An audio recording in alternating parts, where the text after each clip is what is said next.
చెప్పండి. నమస్కారం.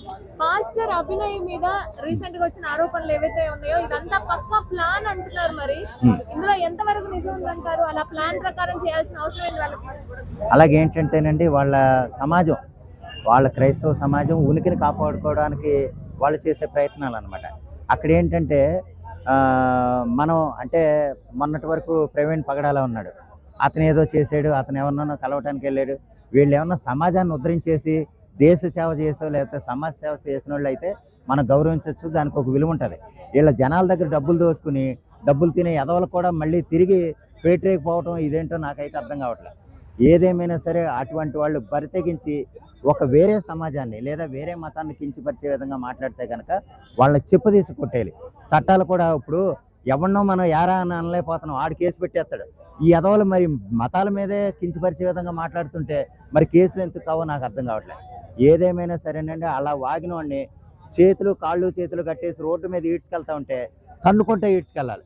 తన్నుకుంటూ ఈడ్చుకెళ్ళినప్పుడు ఎందుకు తంతున్నారు ఈయన అడిగినప్పుడు, ఈ విధంగా ఎదవ పని చేశాడు కాబట్టి ఈయన తన్నుకుంటా తీసుకెళ్తున్నాం అని ప్రతి ఒక్కళ్ళకి చెప్పుకుంటూ తీసుకెళ్తే కనుక మరుసటిసారి ఎవడో కూడా అటువంటి వాగుడు వాకుండా ఉంటారనేది నా ఉద్దేశం.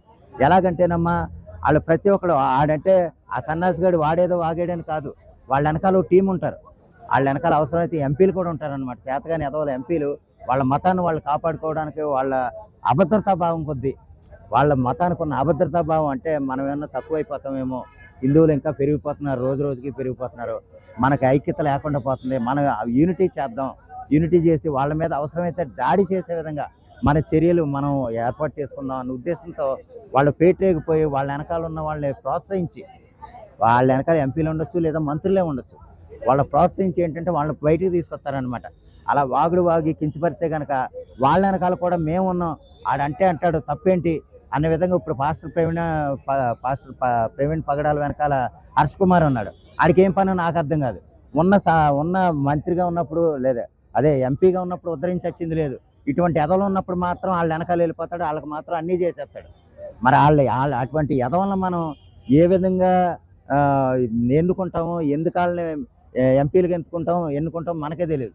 నిజంగా అటువంటి వాడు అటువంటి కమ్యూనిటీ వాళ్ళు ఎంపీలుగా ఉంటే కనుక వాళ్ళని గట్టిగా చిత్తుగా ఓడించగలిగితే ఎదవలకు బుద్ధి వస్తుంది, మళ్ళీ రోడ్ల మీద తిరుగుతారని నేను అనుకుంటున్నానమ్మా.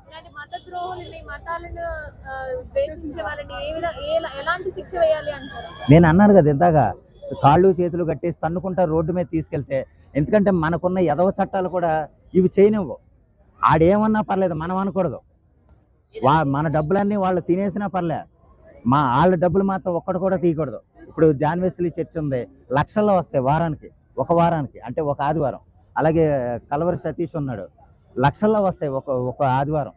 ఆ లక్షల్లో వచ్చినప్పుడు వాళ్ళకు కూడా దేవాదాయ శాఖ ధర్మాదాయ శాఖ ఏర్పాటు చేసి ఆ డబ్బులన్నీ కూడా ప్రభుత్వం తీసుకునే విధంగా ఎందుకు చర్యలు తీసుకోదో అర్థం కాదు. మన ఆదాయాలలో చిన్న గుడి ఉన్నా సరే, ఒక పల్లెటూరులో చిన్న గుడి ఉన్నా సరే దేవాదాయ శాఖ ధర్మాదాయ శాఖ వచ్చి దాని మీద ఉన్న డబ్బులన్నీ ప్రభుత్వం వాళ్ళు తీసుకుదొబ్బుతారు. అటువంటి ఎదవలో మరి వీళ్ళ చర్చల మీద పడి ఎందుకు తీసుకుని అర్థం కాదు. వాళ్ళంటే మళ్ళీ ఓట్ల రాజకీయాల వల్ల ఏమన్నా అవుతుందనా, లేకపోతే వాళ్ళ బ్లాక్మెయిల్ రాజకీయాల వల్ల వీళ్ళేం చేయలేక చేతగా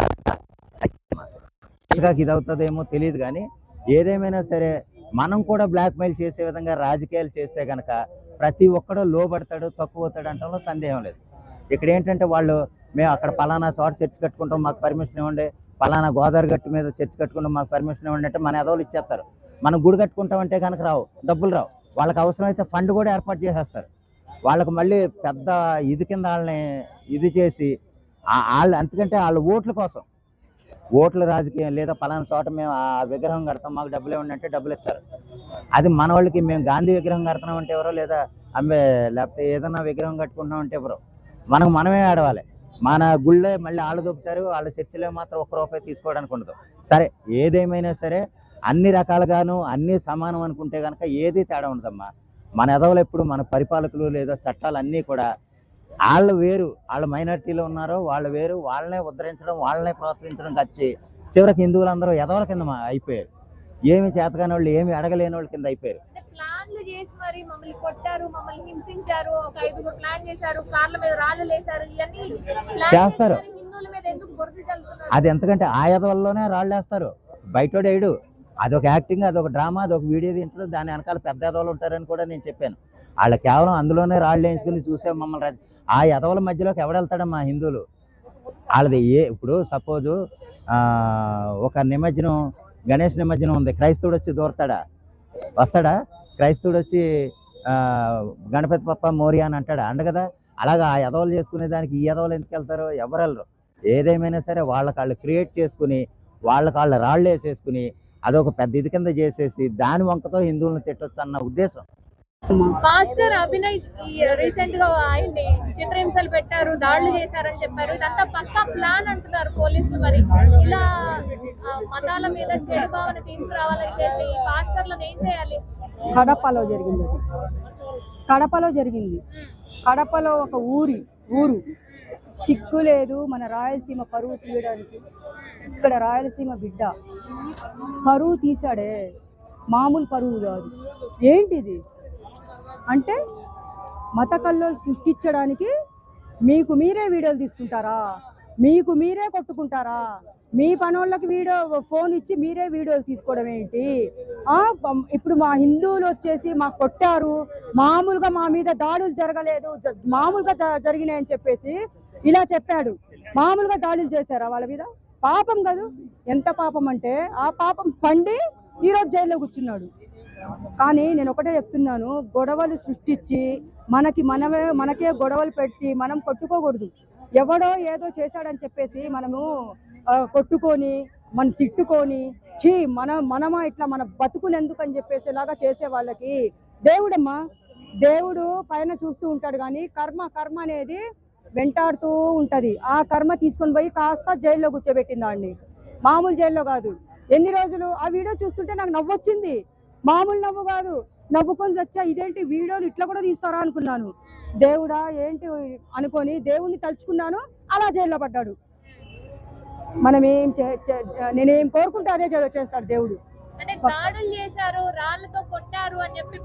మొత్తము అది సృష్టించుకున్నాడు. షూటింగ్ అది మీకు తెలీదా? కొట్టుకుంది షూటింగే, ఆ కొట్టింది వాళ్ళ మనుషులే. ఎవ్వరు మన హిందువులు పోయి కొట్టలేదమ్మా వాడిని, వాడే వాళ్ళ మనుషులతో కొట్టించుకున్నాడు. వీడియో కూడా ఆయనే తీపించుకున్నాడు. ఇది ఎంత పెద్ద సినిమా హిట్ అవుతుంది అంటే మామూలు హిట్ అయింది. క్లైమాక్స్ వచ్చేసి జైలు. క్లైమాక్స్ ఎంట్రీ బాగానే ఉంది, క్లైమాక్స్ జైలు. టైటిల్ ఏంటి? సినిమా టైటిల్ పేరు పాస్టర్ జైలు. చాలా బాగుంది, నిజంగా హ్యాపీగా ఉంది నాకు. నిజంగా ఇలాంటి వాళ్ళు చాలా చూడు, ఒక్కళ్ళు చేసే పని కాదు ఇది. ఆయన వెనకాల ఎవరిదో ఒకళ్ళ హస్తం ఉంది కాబట్టి చాలా బాగా చేశాడు ప్లాన్. కానీ ప్లాన్ మాత్రం బెడిసి కొట్టింది. ఎట్లా కొట్టింది? బెడిసి కొట్టింది. ఎవరైనా ప్లాన్లు చేసి మీరు ఇట్లా సృష్టించాలి, హిందువులకి మీరు గొడవలు పెట్టాలని చూసారో దేవుడు అక్కడ చూస్తాడు. కర్మ మీ పక్కనే ఉంటది. ప్రవీణ్ పగడాల ఆ టైంలో సింపతి ఎక్కువ వచ్చింది ఆయనకని చెప్పి అట్లా ఏమన్నా ప్లాన్ చేసి ఉంటాడా? సింపతి వస్తే మరి ఇలా ప్లాన్ చేస్తారమ్మా? మరి ఇది దారుణము. ఆయన హిందువులకి వాళ్ళకి వీళ్ళకి కొట్లాటలు పెట్టాలని చెప్పేసి ఈయన ప్లాన్ చేశాడు. కానీ నేను ప్రతి ఒక్కరికి ఒకటే చెప్తున్నాను, ఇలాంటి వాళ్ళు చీడ పురుగులు ఉన్నన్ని రోజులు ఇలా సృష్టిస్తే మాత్రము సమాధానం ఎవరు చెప్తారు? వాళ్ళే చెప్తారు. మీరు ఒళ్ళు జాగ్రత్తగా పెట్టుకొని మీరు మసులుకోవాలి. మీ దేవుడు గొప్ప అయితే మీరు పోయి ప్రార్థనలు చేసుకోండి. కానీ ఇలాంటి వేదవేషాలు వేస్తే మాత్రము మీ దేవుడు చూస్తూ ఉంటాడేమో కానీ మేము పూజలు చేసే దేవుళ్ళు మాత్రం చూస్తూ ఊరుకోరు. శిక్ష తగ్గినంత శిక్ష కరెక్ట్ గా వేసి తీరుతాడు. ఇప్పుడు ఆయనకి ఎలాంటి శిక్ష వేయాలి అంటారు? ఈ విధంగా మత ద్వేషాలను పెంచుతున్నాడు. శిక్ష తీసుకొని పోయి అండమాన్ జైల్లో వేయమని చెప్పండి. ఇలాంటి వాళ్ళని తీసుకొని పోయేసి అండమాన్ జైల్లో వేయమని చెప్పండి. అంతే, నేను చెప్పేది అదే చెప్తా అంతే.